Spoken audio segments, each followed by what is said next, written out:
Trump's tirade, wild new details tonight, seeming to back up part of Cassidy Hutchinson's testimony to the January 6th committee. Two Secret Service staffers now saying that for more than a year, stories have been circulating inside the agency about Trump's behavior before and on January 6th, including how an angry Donald Trump demanded to go to the Capitol with his supporters after his speech near the White House. And when the Secret Service said no, and Trump didn't get his way, he's said to have berated his security detail, saying, according to these sources, something similar to, "I'm the effing president of the United States. You can't tell me what to do," which aligns with what Hutchinson said under oath that she was told. The president said something to the effect of, "I'm the effing president. Take me up to the Capitol now." To which Bobby responded, "Sir, we have to go back to the West Wing." The president reached up towards the front of the vehicle to grab at the steering wheel.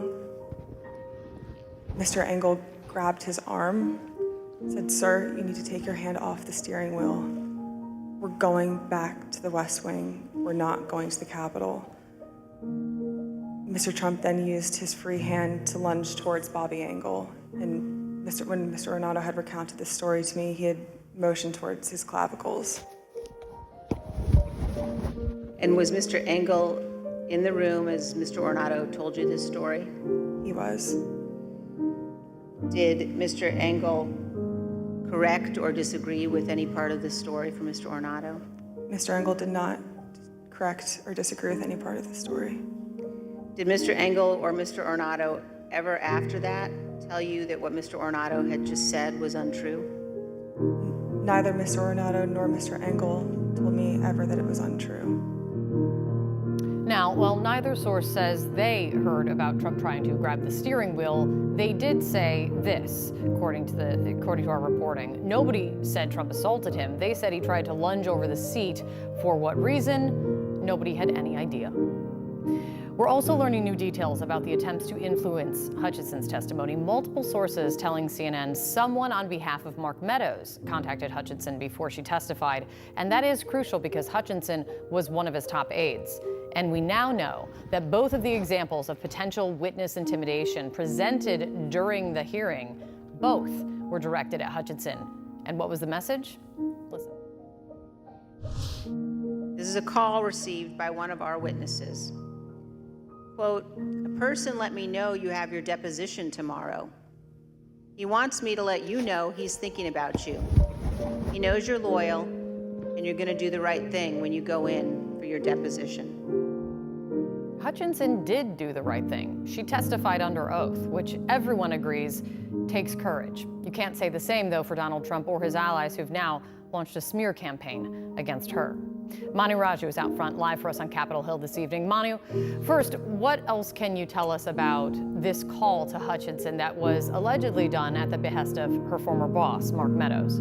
Yeah, we are learning that those two episodes that Liz Cheney described in vivid detail in the hearing about outreach to Hutchinson that suggests potential witness intimidation, both of those did go to Cassidy Hutchinson. They did not reveal the identity of the witness who received that. And we are also learning that this came from an intermediary of Mark Meadows, then White House Chief of Staff.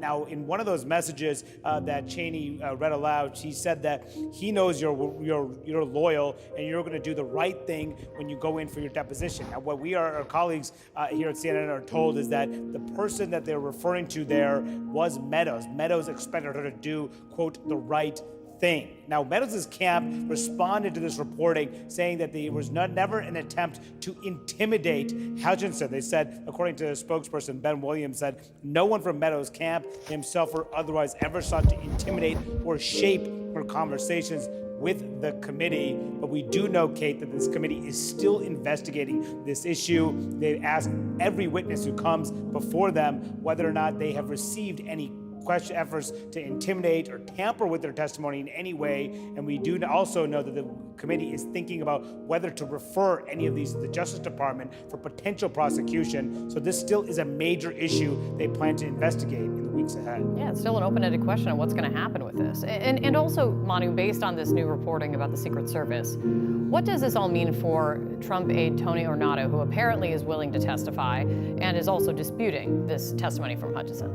Yeah, it's unclear exactly what Ornato will say if he does agree to testify under oath. We've only heard from unnamed officials who say they dispute that he relayed the story to Cassidy Hutchinson to describing this altercation that allegedly occurred on January 6th. But what this reporting does show is that this was an issue that was discussed by law enforcement, by Secret Service in the aftermath of January 6th. It was well known that there was an angry Donald Trump who apparently wanted to go to the Capitol, and that is one of the key things that has not been disputed here, is that Donald Trump wanted to go to the Capitol on January 6th, the day, as he knew that his supporters apparently were armed that day. That's what Cassidy Hutchinson said in her testimony.